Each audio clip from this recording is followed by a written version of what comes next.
India's premier university lo BTech 100% placements, 100% education loan only in Karnavati University, Ahmedabad. ఉగ్రవాదులు హైదరాబాద్ ని target చేసినట్టుగా తెలుస్తోంది. Yoga day రోజు ఒక పెద్ద బాంబ్ బ్లాస్ట్ కి ప్లాన్ చేసినట్టుగా తెలుస్తోంది. ఈ నేపథ్యంలో రెండు తెలుగు రాష్ట్రాల పోలీసులు అలాగే ఎన్ఐఏ అధికారులు కలిసి దాన్నైతే బాంబ్ బ్లాస్ట్ అయితే భగ్నం చేసినట్టుగా తెలుస్తోంది. ఈ నేపథ్యంలో 6 స్లీపర్ సెల్స్ అయితే పట్టుకున్నారు. వాళ్ళ ఆచూకీ నలుగురిది తెలియదు కానీ ఇద్దరినైతే అరెస్ట్ చేసినట్టుగా తెలుస్తోంది.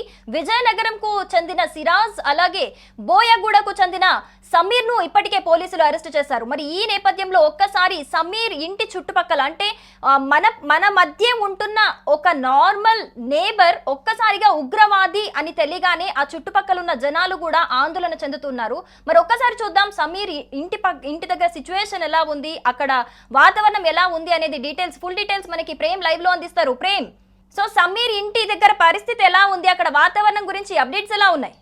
సో ప్రస్తుతం మనం బోయగూడ ప్రాంతంలో ఉన్న కళారంగు కాలనీ సమీపంలో ఉన్నాం. ఈ కళారంగు కాలనీలోనే ఎవరైతే ఉగ్ర దాడికి అదేవిధంగా హైదరాబాద్ లో బాంబ్ బ్లాస్ట్ కు ప్లాన్ చేసిన సమీర్ ఇంటి దగ్గరే మనం ఉన్నాం. ఇక్కడ ఉన్న ప్రజలందరూ కూడా భయభ్రాంతులకు గురవుతున్న పరిస్థితి. ఎందుకంటే మనం చూసాం వారందరూ కూడా అంటే ఎప్పుడు ప్రశాంతంగా ఇది అంతా కొంత పల్లెటూరు వాతావరణం లాగా ఉంది. బస్తీ మొత్తం వారంతా కలిసిమెలిసి వారంతా ఉండేవాళ్ళు. కానీ ఒక్కసారిగా ఈ ఏరియాలో పోలీసులు తిరగడం, అదే విధంగా సమీర్ ని ఒక 20 మంది పోలీసులు వచ్చి ఒక్కసారిగా తనను ఇంట్లో నుంచి కిందికి రాగానే అటాక్ చేసి మాస్క్ వేసి తీసుకొని వెళ్ళడం ఇక్కడ ఉన్న ప్రజలందరినీ కూడా భయభ్రాంతులకు గురి చేసిందని చెప్పొచ్చు. నిజానికి ఏం జరుగుతుందో అర్థం కాని పరిస్థితి. ఎందుకంటే నిజానికి చాలా అమాయకంగా కనిపించేవాడంట. మనం వాళ్ళతో మాట్లాడడం, చాలా మంది ఇక్కడ ఉన్న లేడీస్ అంతా చూస్తున్నారు, చాలా అమాయకంగా. అసలు తను ఎంత అమాయకంగా అంటే తనకి ఏం తెలియదు, ఎక్కడికి పోతుందో ఏంటో అనే విషయాలు కూడా ఎవరికి తెలియదు. కానీ ఒక్కసారిగా పోలీసులు వచ్చి అతన్ని తీసుకెళ్లడం, ఇక్కడ ఏరియా మొత్తం భయభ్రాంతులకు గురైంది. ప్రస్తుతం ఇక్కడే సమీర్ కి సంబంధించిన ఇల్లు ఏదైతే హైదరాబాద్ జంట నగరాల్లో యోగా డే రోజు బాంబ్ బ్లాస్టింగ్ కి ప్లాన్ చేసినట్లుగా తెలుస్తుంది. నెక్స్ట్ మంత్ 21న అంతర్జాతీయ యోగా డే ఉంది. ఆ యోగా డే రోజే ఒక విధ్వంసాన్ని సృష్టించేందుకు కుట్రలు పడినట్లుగా తెలుస్తుంది. ఇది ఆ పైన ఫస్ట్ ఫ్లోర్ లో సమీర్ కి సంబంధించిన ఇల్లు. ఇది తన బైక్, సమీర్ వాడే బైక్ ఇది. ఇతను 10th క్లాస్ వరకు చదివి ఏదైతే లిఫ్ట్ మెకానిక్ గా వర్క్ చేస్తున్నాడు. అయితే తను కేవలం వస్తుండడం పోతుండడం అది ఇలాంటివే వాళ్ళకి తెలుసు. కానీ ఇంత పెద్ద కుట్ర కోణం దాగి ఉంది, ఐఎస్ఐఎస్ తీవ్రవాదులతో సంబంధాలు ఉన్నాయని మాత్రం ఎవరు కూడా ఊహించలేదు. ఇది తనకు సంబంధించిన బైక్. అయితే ఈ బైక్ మీదకి తను పైనుంచి ఇక్కడ ఈ గల్లీ నుంచి పైనుంచి కిందికి వచ్చి ఈ బైక్ తీసుకొని వెళ్లేందుకు ప్రయత్నించిన నేపథ్యంలోనే 16, 17, 20 మంది పోలీసులు ఒక్కసారిగా అక్కడి నుంచి ఇక్కడ నుంచి అంటే 4 దిక్కుల నుంచి మొత్తం కూడా ఒక్కసారిగా అటాక్ చేసేసి తను పాపం అంటే ఇక్కడ ఉన్న ప్రజలకు ఏం చేయాలో అర్థం కాని పరిస్థితి. ఎందుకంటే ఇంత పెద్ద కుట్ర కోణం ఉన్న వ్యక్తి, ఇంత పెద్ద బాంబ్ ప్లాన్ చేసిన వ్యక్తి మా ఇంటి పక్కనే ఉన్నాడా, ఈ ఏరియాలోనే తిరుగుతున్నాడా అనేది ఆ ప్రజలు జీర్ణించుకోలేకపోతున్నారు. ఇదే తన ఇల్లంట. ఇక్కడ ఉన్న వాళ్ళంతా కూడా పాపం భయంతో అందరూ కూడా డోర్ వేసుకున్న పరిస్థితి. ఇది సమీర్ కి సంబంధించిన ఇల్లు. ఇది చూడొచ్చు. హౌస్ నెంబర్ కూడా 6-1-356/0 ఉంది ఇల్లు.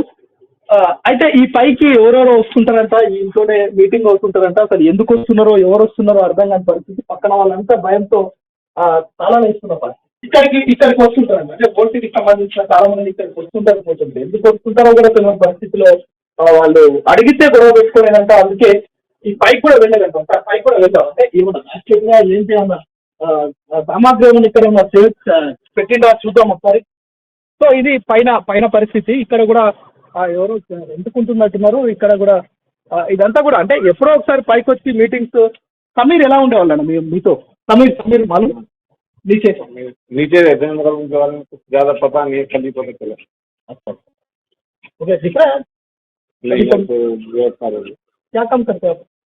मैं तो इधर कैटरिंग से कैटरिंग. अच्छा, ఓకే.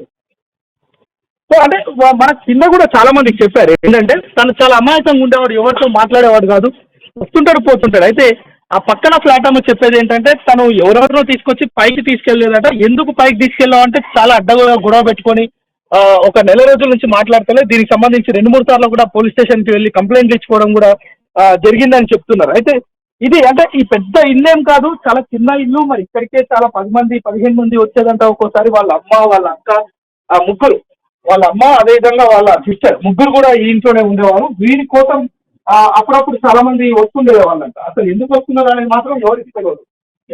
ఎవరు వచ్చారని అడిగితే మా రిలేషన్ వచ్చి మీకెందుకు, మీరెందుకు అడుగుతున్నారు అని చెప్పి చాలా అంటే అసభ్యంగా మాట్లాడే వాళ్ళని చెప్తున్నారు. ఈ పక్కన ఉన్న మహిళలంతా కూడా వాళ్ళకి మొత్తం భయభ్రాంతికి గురవుతున్నారు. ఎందుకంటే ఎవరు దీని ఇక్కడ లేకపోయినా కానీ ఎవరు వచ్చి వాళ్ళ పైన అటాక్ చేస్తారు అంటే మీడియాతో మాట్లాడుతుంటే వివరాలు చెప్తుంటే కూడా ఎవరు వచ్చి ఏమంటారో తెలియని పరిస్థితిలో వాళ్ళంతా ఆందోళన చెందుతున్న పరిస్థితి. ఇదే సమీర్కి సంబంధించిన ఇల్లు. ఈ ఇంట్లోనే ఏం కుట్రలు చేసిండో, ఇక్కడ నుంచి ఏం ప్లాన్స్ చేసిండో తాళం వేసుకొని వెళ్ళిపోయారంట వీళ్ళ అమ్మాయి, వీళ్ళ చెల్లె, అక్క కూడా. అయితే ఈ ఇంట్లో ఎలాంటి ప్లాన్స్ చేసిరు, ఎక్కడెక్కడ బాంబ్ బ్లాస్టింగ్ చేసేందుకు కుట్రలు చేసిండు, ఎక్కడి నుంచి మందుకుండు సామాగ్రి తెచ్చుకొని దాచిపెట్టుకుంటూ ఇదంతా లోపలనే ఉంటుంది.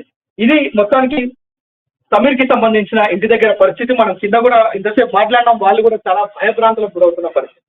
అయితే యోగా డే రోజు బాంబ్ బ్లాస్టింగ్ కి ప్రయత్నిస్తున్నారు అనే విషయం కూడా మనకు తెలుస్తుంది. అయితే వీరికి సంబంధించి ఇంకా ఫ్రెండ్స్ ఎవరెవరు ఉన్నారు వారందరినీ కూడా పట్టుకుంటే కానీ ఇంకొక వీరిద్దరితో పాటు ఎవరైతే విజయనగరానికి సంబంధించిన వ్యక్తి, అదేవిధంగా ఇక్కడ హైదరాబాద్ బోయగూడ కలారంకు సంబంధించిన ఈ సమీర్, ఇద్దరు కూడా వీరితో పాటు ఇంకొక 4 ఫ్రెండ్స్ ఉన్నారట. వాళ్ళు మహారాష్ట్ర, మధ్యప్రదేశ్ ఆ ప్రాంతంలో ఉన్నారు. వాళ్ళందరూ కూడా దొరికితే ఎక్కడెక్కడ బాంబ్ బ్లాస్ట్ ప్లాన్ చేశారు, ఏ టిఫిన్ బాక్సులు ఎక్కడ కొన్నారు, ఆ టిఫిన్ బాక్సుల్లో ఎలాంటి మందుగుండు సామాగ్రి పెట్టి ఎలాంటి బ్లాస్ట్ చేస్తున్నారు, డమ్మీ బ్లాస్ట్లా లేకుంటే ఎంతమందిని చంపేందుకు ఇలా టార్గెట్స్ ఉన్నాయనేది మొత్తం కూడా వివరాలు పోలీసులు విచారణ తర్వాత వెల్లడించే అవకాశం ఉంది. మొత్తంగా చూస్తే గనక సమీర్, అక్కడున్న స్థానికులు సమీర్ గురించి చెప్తున్నది ఏంటంటే తను చాలా అమాయకంగా ఉండేవాడని, మంచి ప్రవర్తనతో ఉండేవాడని, అలాగే అప్పుడప్పుడు కొంతమంది ఫ్రెండ్స్ వచ్చే వాళ్ళని వాళ్ళు పైకి వెళ్ళి అక్కడ సమావేశం అయ్యి ఎందుకు ఇలా చేస్తున్నారు అని అడిగితే గనక మీకెందుకు అని చెప్పి గొడవకు దిగేవారంటూ కూడా అక్కడ స్థానికులు అయితే ఆరోపిస్తూ ఉన్నారు. అంటే వాళ్ళతో ఉంటున్న స్థానికుడే ఇప్పుడు దేశానికి ద్రోహం చేసే ఐఎస్ఐ వాళ్ళతోని సంప్రదింపులున్న ఒక ఉగ్రవాది అని తెలిసి ఒక్కసారిగా అక్కడ ఉన్న స్థానికులైతే ఆందోళన చెందుతూ ఉన్నారు. మరి ఇప్పటి వరకు అయితే పోలీసులు 2 మాత్రమే అరెస్ట్ చేశారు. మరి యోగా డే రోజు వీళ్ళైతే బాంబ్ బ్లాస్ట్ కి ప్లాన్ చేసినట్టుగా తెలుస్తోంది. మరి దేశవ్యాప్తంగా కూడా ఇంకా ఎంతమంది స్లీపర్ సెల్స్ ఉన్నారు, అసలు దీనికి సంబంధించిన ఫుల్ డీటెయిల్స్ అయితే ఇంకా రాబట్టే పనిలో అయితే పోలీసులు నిమగ్నమై ఉన్నారు. సుమన్ టీవీలో మీ పర్సనల్ అండ్ బిజినెస్ ప్రమోషన్స్ కోసం కింది నెంబర్కి కాంటాక్ట్ చేయండి.